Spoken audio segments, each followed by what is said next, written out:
Hey y'all, it's Jen, and today I have my September 2017 wrap-up. Now, I did a horrible job keeping up with these in my bullet journal this month. I don't know what was going on, so I'm going to refer to my Goodreads shelf, and I have my phone right here. I actually didn't even pull the physical books that I've read this month because I don't know. We're just going with it, okay? So the first book that I read, and I'm going to do these in order that I've read them, not in star rating this month, because again, I'm going off of Goodreads and it's just easier that way. So the first book that I finished in September was Airy, which is the second book in the Magonia series by Maria Davina Headley. I think that's how you pronounce her name. I gave this book 4 stars. I believe it is just a duology. I can't see where they would actually continue the story in a third book. But I absolutely loved these characters. I enjoyed how the story wrapped up and what transpired. My next book for September was The Hate You Give by Angie Thomas. I listened to this on audiobook. It is narrated by one of my favorite audio narrators. So, beyond that, The Hate You Give is a story that follows Star, who witnesses her best friend shot by a police officer, and it goes through the results of that, what it does to her family, what it does to their community, what it does overall to the even into the white community that she goes to school in. It was a very tragic, very emotional, and very relevant book to the things that are going on in today's world. Highly recommended. It is being made a movie, which I can't wait to see. I feel it's going to have a huge impact on the audience that goes and sees it as well. The next book I listened to, I actually picked this up as a recommendation from BookTube, and I don't remember who it was that recommended it, but it was in one of those books that you think are going to be 5-star reads from your shelf, from your current TBR, and I was just clicking through videos and kind of got into that YouTube spiral and came across this book that this person thought would be a 5-star read for her. It is One Summer, America 1927 by Bill Bryson. Now, I gave this book 3.5 stars, and again, this is a non-fiction book. It is about America in 1927, and there were so many different characters that I was really kind of lost during a big chunk of this. Of course, there were the big names like Lindenberg and Cobb and Babe Ruth, and all of, there was those big names like that, the presidents at the time and vice presidents, Hoover and Coolidge.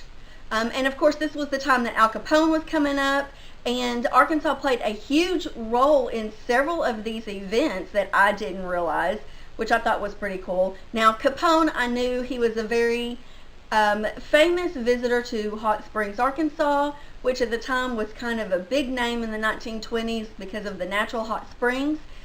And I believe there was some gambling that happened back before we became the Bible Belt and all that good stuff, and gambling is evil.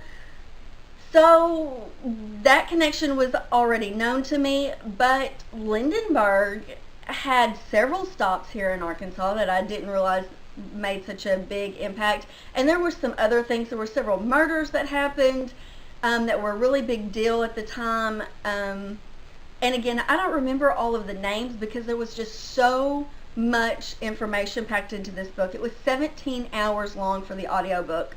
And so again, that's just a ton of information. It was very interesting. One thing that I really found interesting was the correlation that you could make between 1927 political atmosphere and the 2017 political atmosphere, and really nothing has changed. Everybody thought the government was corrupt. Everybody thought everybody was out to get them. There was racism, and everybody was taking everybody else's jobs. The immigrants, then it was the Italians. It's all the same. And history is repeating itself and continues to repeat itself. When we're looking back on 1927 or 2017, when we are in 2127, it's probably all going to be the same, and we're all going to be able to correlate, and the political atmosphere and everything for America is probably going to be very similar. And I found that kind of sad.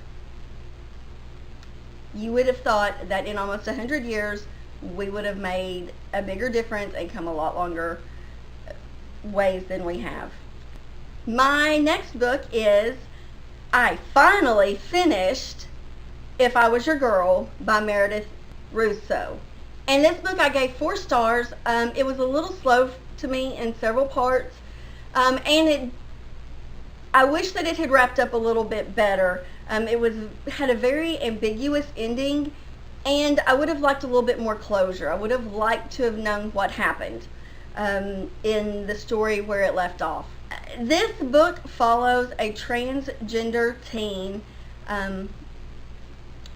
who has to escape her life in Atlanta and move to small town, I believe it's Kentucky, with her father so that she can start her senior year fresh and anew.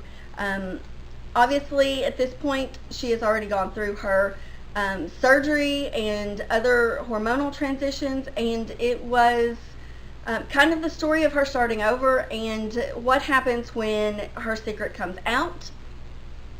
And I thought it was a really great tale. There were obviously some horrible parts because some people are just going to be jerks and awful people, and then some people are going to be great and not bat an eye. And so this story was kind of what happened, and while it felt a little unauthentic, there were very specific parts that were key parts that were very authentic feeling to me.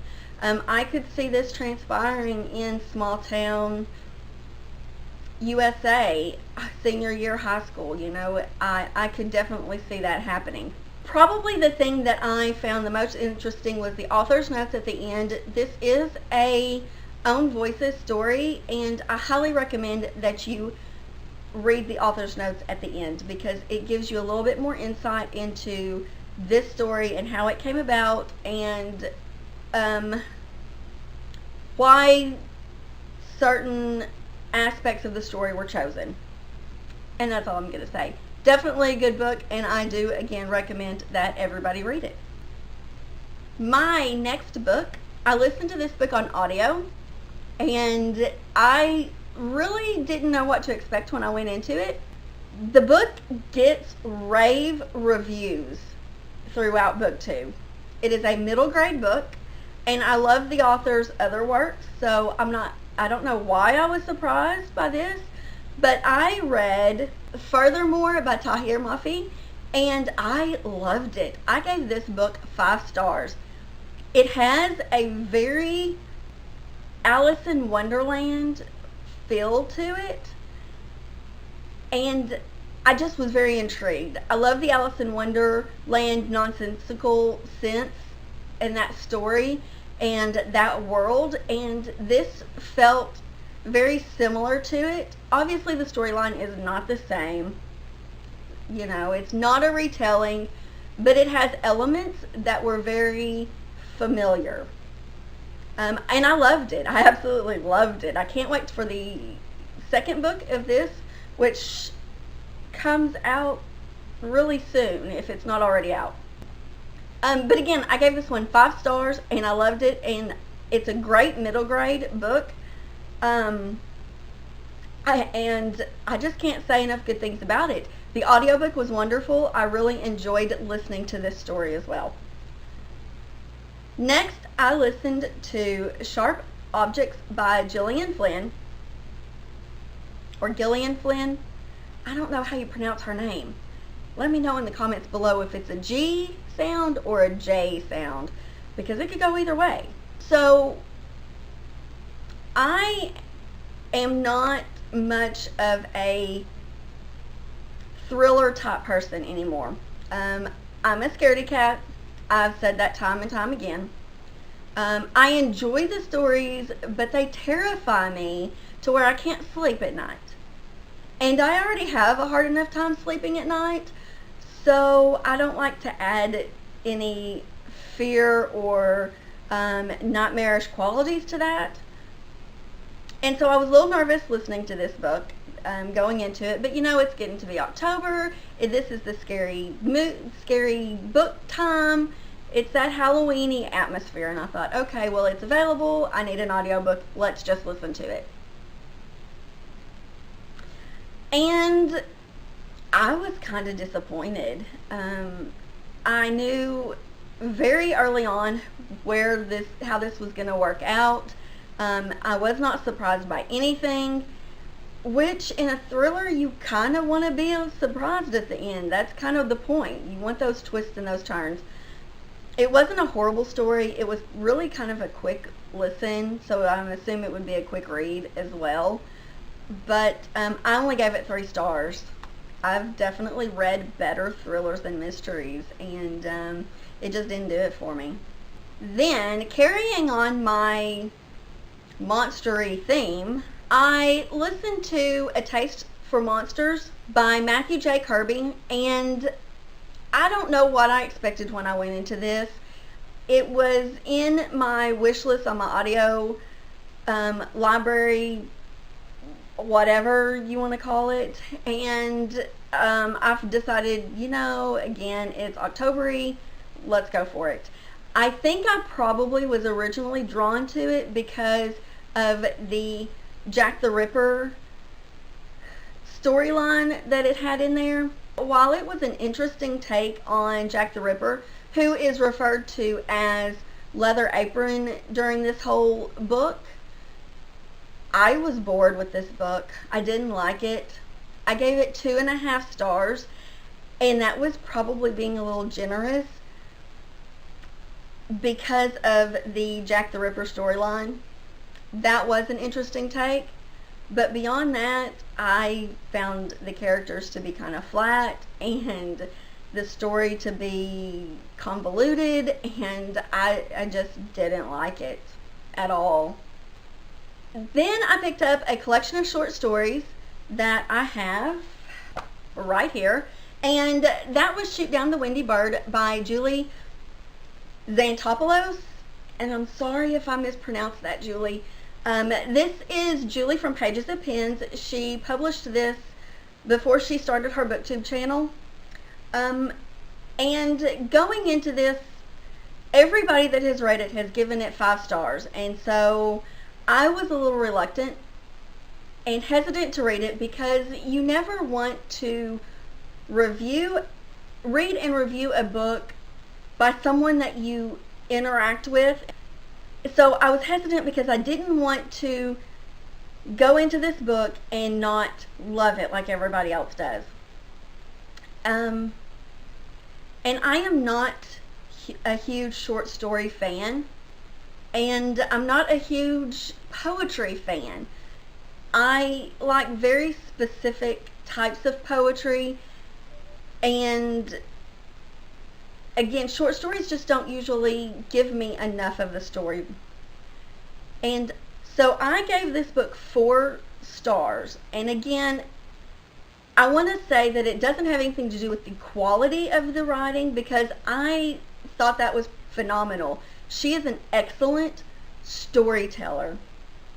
I was drawn into these stories, these characters, even though some of them were only a couple of pages long. I still was so drawn into the story that they felt real. If you enjoy short stories, I highly recommend you pick up this book. The 4 stars was only because short stories aren't really something I enjoy. Typically, it's not something I would go to, so don't let the 4-star rating persuade you that this wasn't a stellar book, because it was. Definitely, if you enjoy short stories, pick this book up and read it. These were phenomenal. Then finally, even though I have this book, I ended up listening to it in audio. Most of my books this month were audio because that was just the mood I was in. This is The Sun Is Also a Star by Nicola Yoon, and this follows the chance meeting of 2 people, Natasha and Daniel, on Natasha's last day in the country. It was a sweet and funny and heart-wrenching story. I highly recommend this book.